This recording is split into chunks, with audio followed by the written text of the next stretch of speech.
My name is Chris, and tonight I will be your guide as we journey to the countryside of England to discover the secret garden and explore the retelling of this children's book classic by Francis Hodgson Burnett. Before we begin, however, let us take a moment to relax and find comfort in the space that we are in, here and now. Lie down in your bed and close your eyes. Allow yourself to find a comfortable position.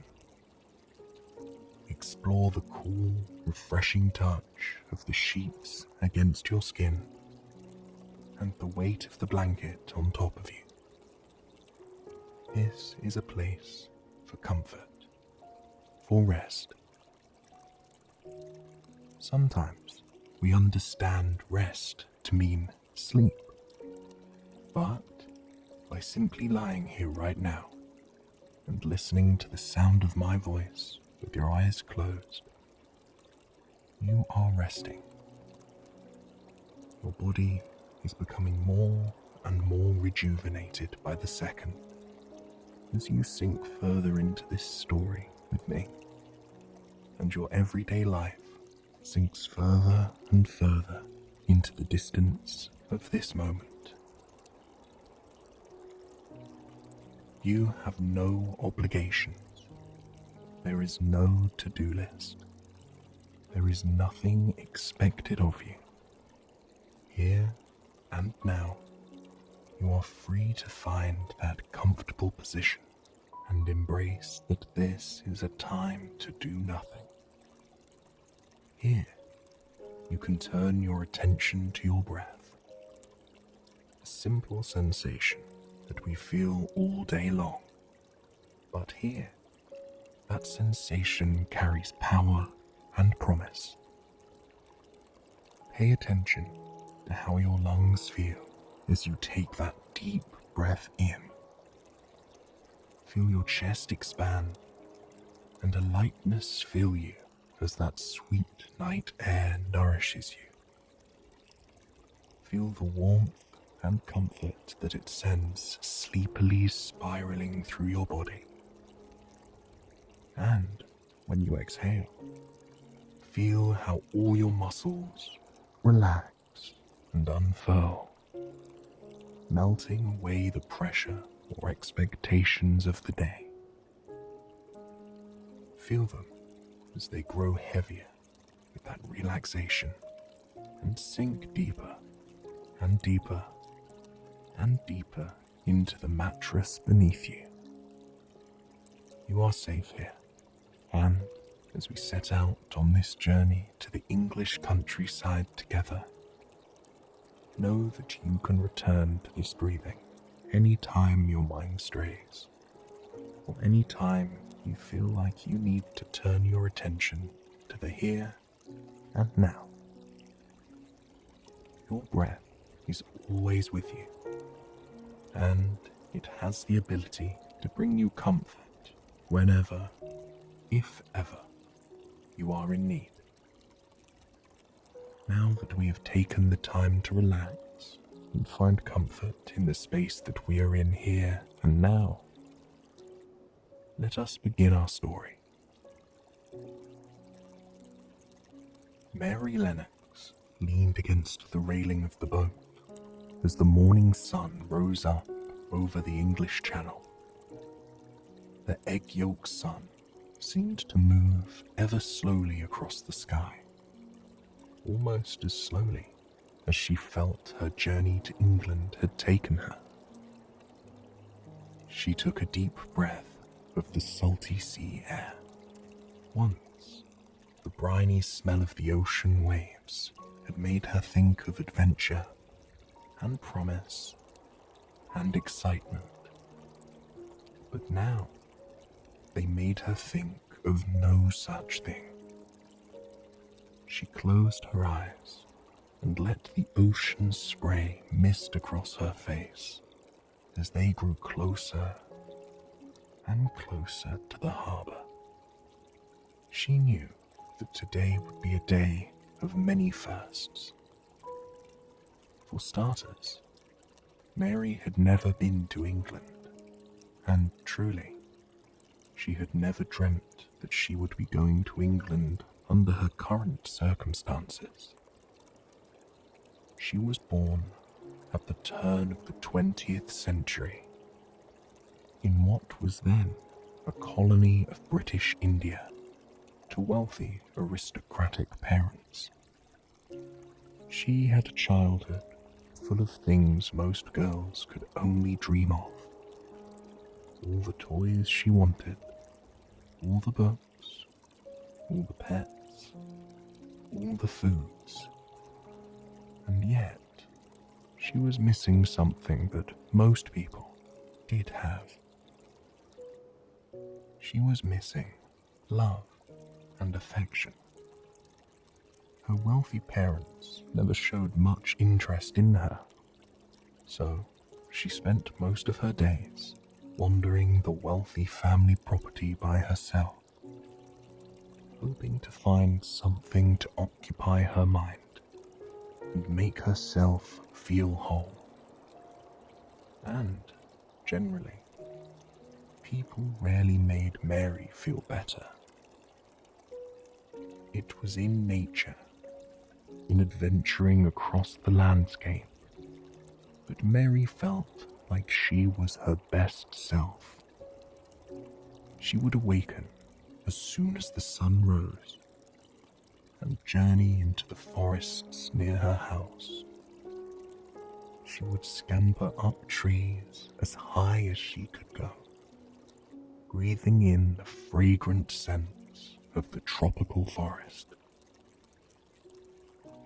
For most of the afternoon, she would lie in trees, eating mangoes and other fruits she discovered hanging from the branches, ripe and ready for the picking. It was something that brought her comfort, even on the saddest days. On the day she found out her parents passed, Mary immediately bolted out of the family home and clambered up a tree, grabbing the ripest, juiciest mango that she could find. As the sweetness and tartness of the mango washed over her tongue, tears spilled down over her cheeks. She knew her parents hadn't loved her, but she also knew her life was about to change entirely. And so, there she was, leaning over the railing of the boat, her hand dangling in the sea spray as England grew closer and closer to them. Mary was being sent to live with her uncle, Archibald Craven, who was the husband of her father's sister, Lilias. She had never met Archibald or Lilias, and the idea of meeting more people, of becoming family with anyone, made Mary's stomach churn. You see, Mary was not a girl of kindness, nor understanding or friendliness.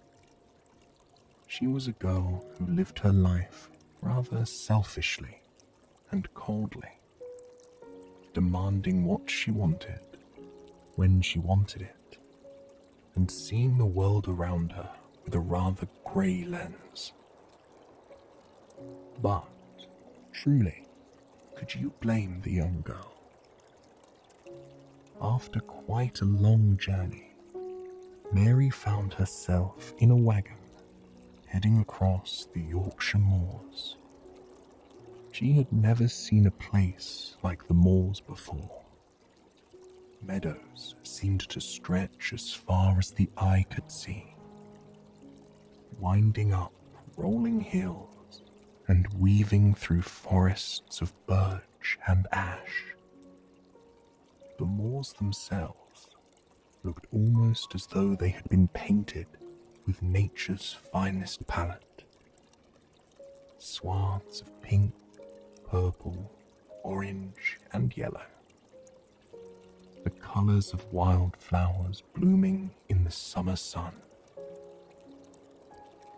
Although, today, there was hardly any sun.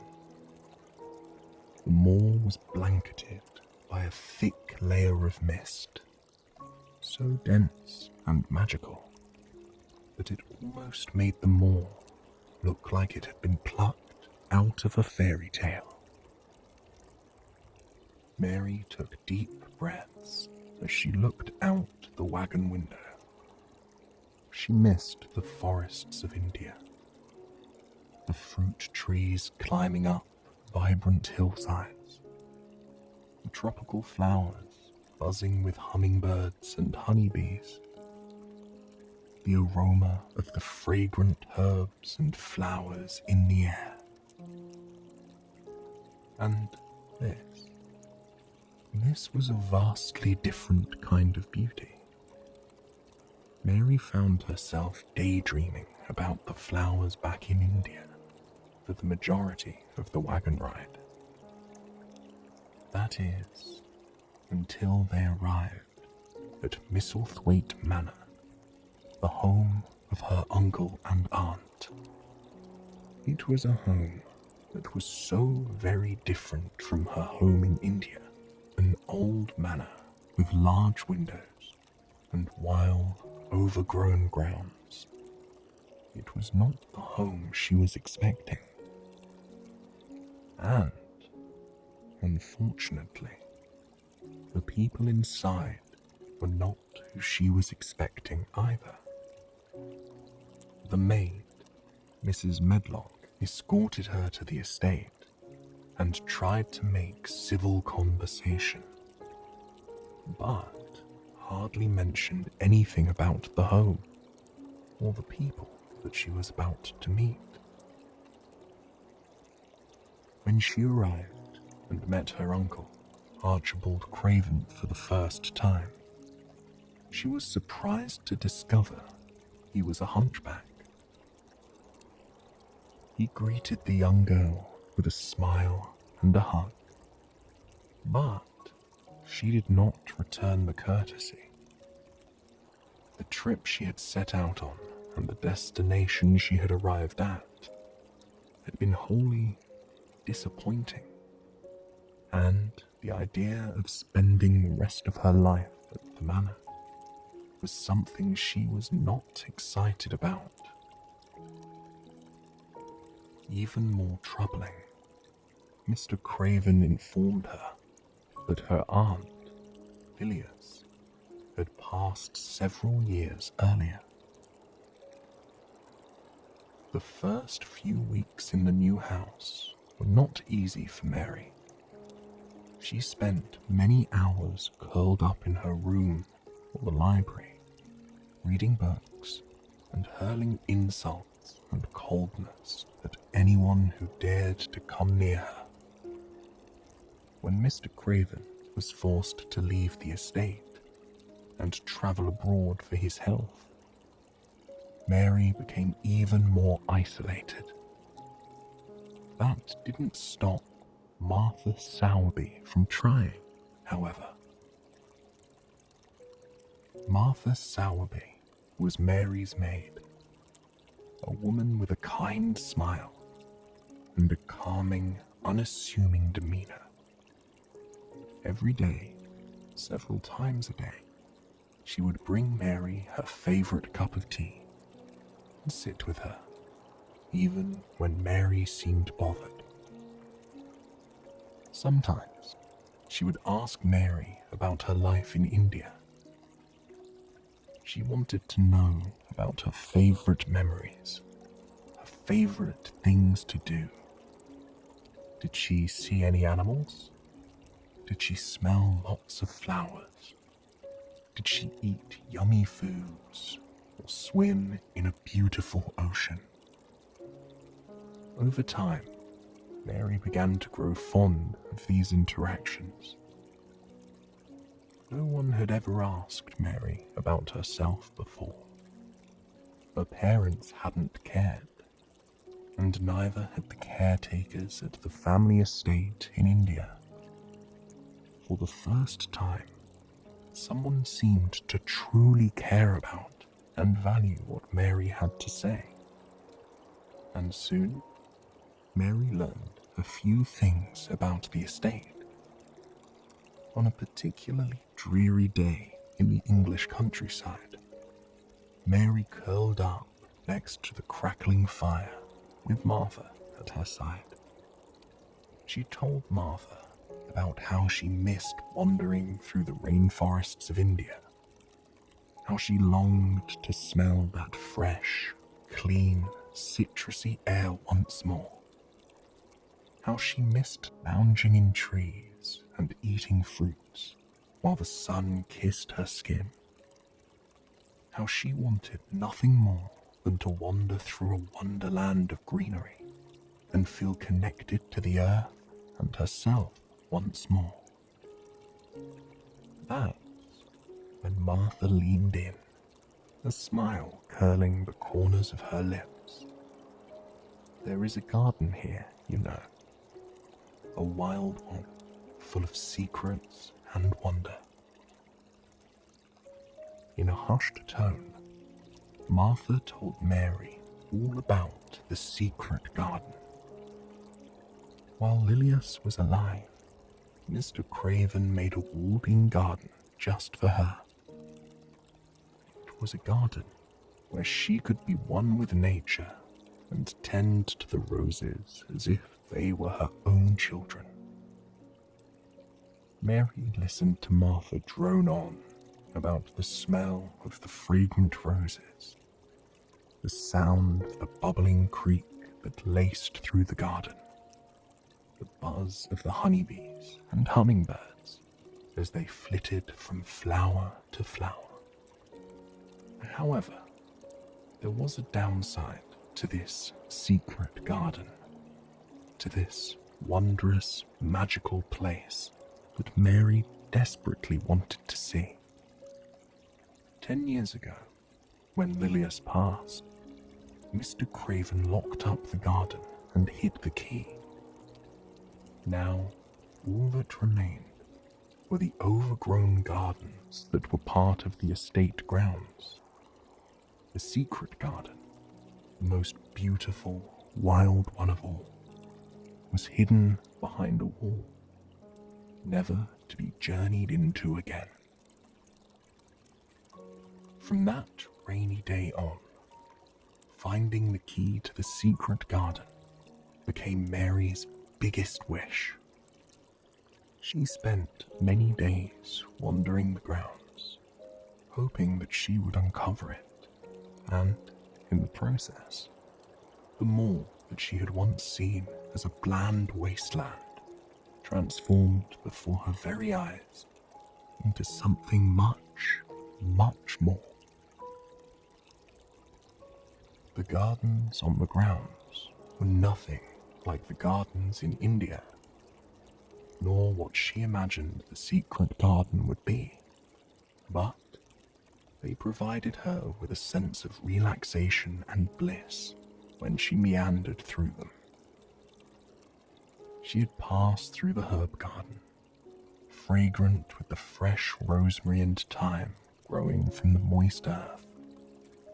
Some days, she had wandered through the flower garden, where tulips and daisies popped up through the dirt, swaying in the gentle summer breeze. Sometimes, she'd plop down in the grass and watch these flowers sway from side to side, side to side, side to side, side to side. It was like a metronome to her, moving in time to the beat of her heart, making her feel at peace with this place and more at home. And then there was the new friend she made. Every morning, when she journeyed out to the herb and flower gardens, she would hear a peculiar, beautiful chirping from the willow trees above her head. Perched on one of the velvety tendrils of the willow tree, the European robin redbreast sang her song into the universe. She looked like she had been plucked out of a painting and placed on that branch every single morning. Her tawny coat was bright and soothing against the bright blue or hazy grey sky, and the red swathe of feathers on her chest always drew Mary's attention right to her. One morning, while eating her breakfast, Mary extended some crumbs to the beautiful robin, inviting her to eat. The robin munched on the crumbs with fervour before giving Mary a tweet of appreciation and flitting back up to the branches. From that point on, Mary and the robin were nearly inseparable. The robin would follow Mary through the gardens as she walked, stopping to rest with her on occasion and sing a song for Mary. For the first time, Mary really felt like she had a friend. Even when she went inside for the night, the robin would perch in the trees beyond the window of whatever room Mary was in, as if she was keeping a close eye on her, protecting her. And truly, Mary did feel protected, with her bird friend by her side.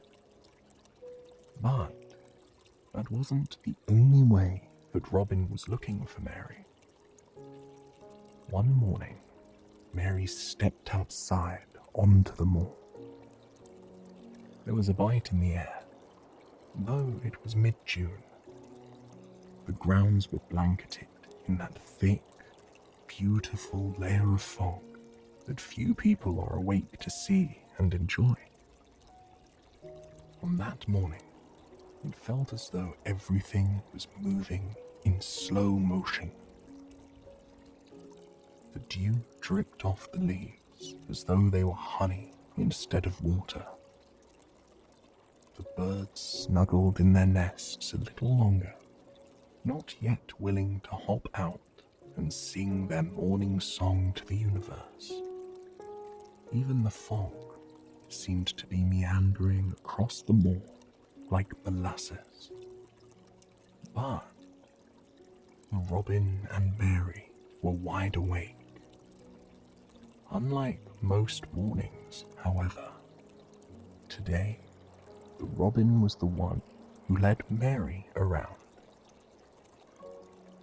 Mary watched as the bird soared off her branch and dipped and dived around Mary's head, encouraging her to follow. Mary did so with no hesitation. She traipsed through the fog as her friend flew overhead, glancing over her shoulder every now and again to make sure that Mary was following. Mary walked faster to keep up with the robin, a smile lacing her face. She felt like she was going on an adventure with a friend, something she had long dreamt of doing. Sure, they couldn't speak to one another, but they could feel the emotions of one another. Mary could feel the excitement of the robin, the promise and hope of her. And when they reached a patch of dirt at the edge of the forest, Mary knew it was for a reason. She reached down into the dirt, running her hands through it. The smell of the soil and loam filled the air, mixing with the fragrance of fresh ferns and morning dew. It was invigorating revitalizing, nourishing. But what that dirt was hiding was even more compelling. Mary ran her hands through that soft dirt until her fingers latched around something small and metallic. When she pulled her hand out of the earth and saw the key in the palm of her hand, she had to pinch herself to make sure that she wasn't dreaming. She had seen the lock to the secret garden many times. Nearly every morning she would walk by the gate and run her hands across the lock, dreaming of the day that she would hold the key. And this day was the day. Mary tucked the key in her pocket and blew a kiss to the robin, who was happily singing in the branches overhead. Skipping through the tangle of clover and sweetgrass, Mary scurried back home, the key burning a hole in her pocket. Approaching the door was like standing before the entrance to her own fairy tale. Gently, she slid the key into the lock and unlatched the door with a metallic clink. And as that old iron gate swept open, a new world was stood before her. The secret garden was unlike anything she had seen in her life. Within the walls was the finest garden she had ever seen in her life. There were hedges, green swathes of clover-peppered lawn for playing, rows and rows and rows of brightly coloured roses. The aroma alone was enough to make Mary swoon. Though the garden was overgrown, Mary knew that could be fixed. She wandered through the secret garden in a daze, taking in each and every sight with appreciation and positivity that she had never felt before in her life. For so long, she felt as though she hadn't had a home. And now, this was her home. She sat by the edge of the stream, lacing through the garden. Within it, tiny tadpoles and fish and frogs floated around, enjoying the feeling of the sun on their skin as it slipped out from behind the clouds.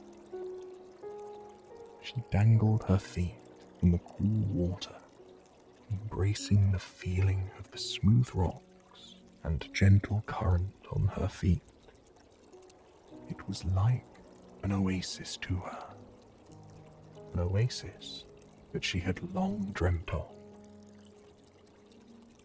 As Mary closed the gate to the secret garden for the first time, she tightly held the key in her hand with a newfound level of appreciation. A little slice of heaven on earth, her home, the place where she could escape and feel at peace. And that peace in the garden grew increasingly important to Mary, because the castle was feeling less like a home and more like a haunt almost every night. Most nights, Mary couldn't help but notice the sound of someone in the house, a voice that seemed to echo through the halls only after the clock struck 9 p.m. She had solved one mystery, the mystery of the secret garden. But this mystery appeared as though it wouldn't be as easy to solve. Every time she'd ask about the noises, she'd be brushed off. Even Martha, who had been so kind and honest with her, would not hear of ghostly voices echoing through the beautiful manor. But Mary was not the kind of little girl to quit. She knew in time she was going to explore and discover the source of the noises. But for now, she had a garden to tend to, her own oasis to groom. She spoke to Martha the next morning, asking her for gardening tools so she could get to work. Martha was pleased with how much Mary had changed in just a few weeks' time. When she first arrived, she would have angrily demanded the gardening tools. But now, she was asking politely, with a light in her eyes. The garden and this place had changed her entirely. Martha sent her little brother Dickon to deliver the gardening tools to Mary. When Mary slipped out of the manor to greet him, she was surprised to see that she wasn't the first to greet Dickon. Her friend Robin flitted over Dickon's head, tweeting and singing as she happily dipped, dived, and swooped around him. Dickon smiled and giggled at the bird, asking how she got to be so pretty and smart. Mary was not one to make friends easily. In fact, she struggled deeply with making friends. But seeing Dickon smile at the bird made Mary feel utterly and completely calm. She greeted him, and the two walked around the gardens for quite some time, talking and laughing with one another. Dickon told Mary that he spent most of his time playing in the mall. He loved lying in the wildflowers and climbing to the tallest hill he could find. He loved napping at the base of the old willow tree and climbing to the loftiest branch of the ancient oaks. Mary couldn't help but think that these moors were Dickon's India. If he played in them just like she had played in India, didn't that mean she could play on this moor too? The more the two talked, the more connected they felt. Dickon talked about how he wanted to be a gardener when he grew up, and he already felt that he was halfway there, eager to have a new friend, and showed all he knew about gardening. Mary took Dickon by the hand. Overjoyed, she led him to the corner of the estate, to the tall walls of the secret garden. She told him how she had come to find the key, and how she could use his help, caring for the flowers within it. When she swung open that iron gate once more, Dickon looked around in absolute awe. He brushed his hands through the flowers and bushes as he passed them by, his eyes wide with wonder. He told Mary he had never seen a garden so beautiful, so spectacular. With a smile, Mary told him that it was all theirs now. For the next several weeks, Dickon and Mary spent every day in the secret garden. Dickon taught Mary everything he knew about caring for flowers and plants, and Mary ate it up with fervour. Often, the robin would sit in the trees above them, singing the soundtrack of their day. The longer they worked on the garden, the more beautiful it looked.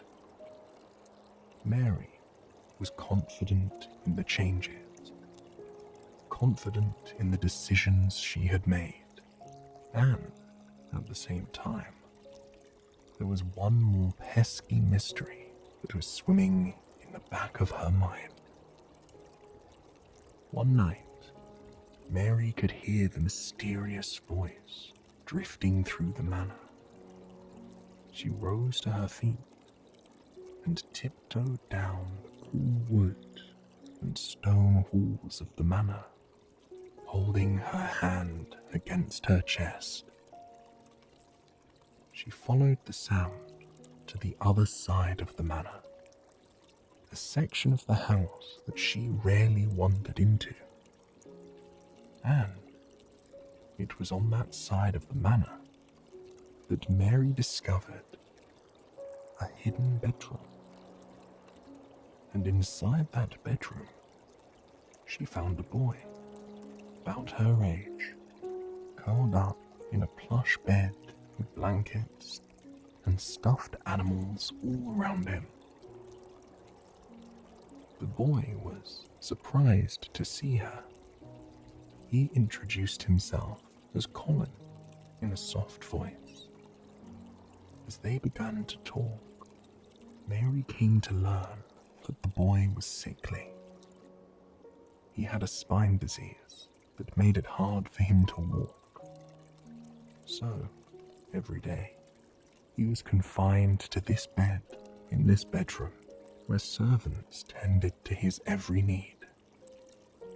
Mary couldn't help but feel awful for the boy, but she felt even worse when he asked Mary when his father was going to return. Colin was the son of Mr. Craven, making him Mary's cousin. He confided in Mary, telling her that he missed his father terribly when he was away. Mary promised to keep Colin company while they waited for his dad to return. And Mary did just that. Every day, she would play in the secret garden with Dickon, and then go speak to Colin until well into the night. Her days that were once full of sorrow and negativity were now full of friends and love. Her days that were once marred with selfishness were now overflowing with selfless acts. One day, Mary confided in Colin, telling him that she had a key to the secret garden. She had been inside and would like it if he could be as well. She also told him stories about the mall and the secret garden. He clung to every word, dreaming that he too could travel through the countryside with Mary and Dixon and visit the garden. With the help of his servants, Colin got into a wheelchair. For the first time in several years, he breathed fresh air and felt the warm sun on his face. He smelled the flowers and pine trees in the soft breeze. He was whole again. And as he entered the garden, the past few years no longer mattered. He met Dickon, who treated him with kindness and was eager to chat away the afternoon with him. He lay down in the grass with his new friends, relishing the feeling of the soft breeze brushing against his skin. And it was in this garden that Colin discovered that perhaps he didn't have to lie in bed all day. One day, Ben Weatherstaff, the groundskeeper, was surprised to see the children in the secret garden as he was on the ladder cleaning ivy off the wall. When he referred to Colin as a cripple, Colin became upset. Wanting to prove he wasn't, Colin struggled to his feet. Standing for the first time in several years. And every day beyond that, he got better and better.